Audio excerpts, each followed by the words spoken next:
King Cole Productions presents fractions, decimals, and percents. All right, everybody, we got 60%, we have 0.45, we have 25 over 100, and we have 3 over 8 3/8.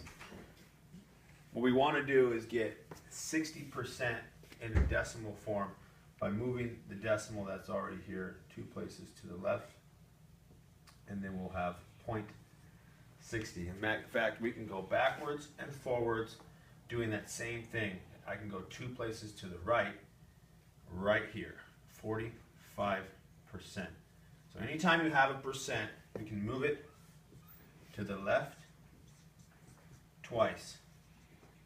And anytime you have a decimal, we can move the decimal to the right twice. And we can go backwards and forwards from decimals to percents the entire time. As far as fraction, any percent you get ever, you can put over 100. So 60 over 100, right there. 45% can be 45 over 100. And we can do that every single time we get a percent is put it over 100. Okay, let's talk about these fractions, 25 hundredths and 3/8.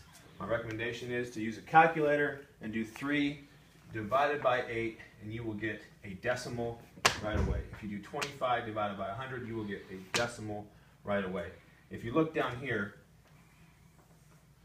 this is the actual hand working of how many times does 8 go into 3. See, we can do it ourselves if we want. 8 doesn't go into 3, and that's when you know to add a 0 and put your decimal in. Now 8 can go into 30 3 times. 3 times 8 is 24. 30 minus 24 is 6. And this is just some hand division if you don't have a calculator, but use your calculator.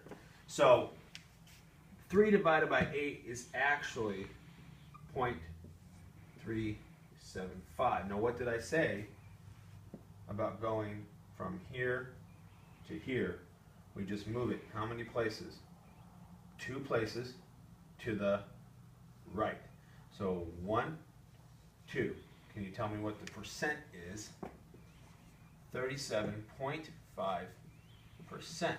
Okay? Now what did I say about all percents being fractions? All percents, the 45 went over 100, 60 went over 100, 37.5 can just go over 100. Okay? 37.5 over 100, which reduces down to that. Okay? This, in your calculator, 25 divided by 100 is 0.25. And we can move it 2 places because this is going to be 25%. We also know it's 25% because 45 over 100 was 45%, 60 over 100 was 60%, 25 over 100 is going to be 25%. And all we have to do now is reduce this, and reduce this down. And so simple reduce methods like cross off those zeros, and then 6/10, I can divide a 2 out of both of those, and if I do that, I get its reduced fraction, which is 3/5. What can I take out of both 45 and 100? I can take a 5 out. What's 45 divided by 5? 9. What's 100 divided by 5? 20. And that is as low as that will go. Same thing here, but I can take a 25 out of 25, which is 1, and I can take a 25 out of 100, which is 4. So that'll reduce to 1/4. So let's review. Any percent goes over what? 100.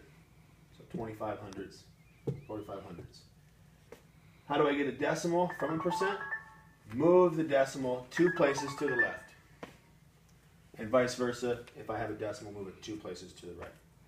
When I get to this part and I'm reducing my fraction, just think to yourself some divisibility rules and see what we can reduce this. If you have trouble with that, use your calculator. Thanks for watching.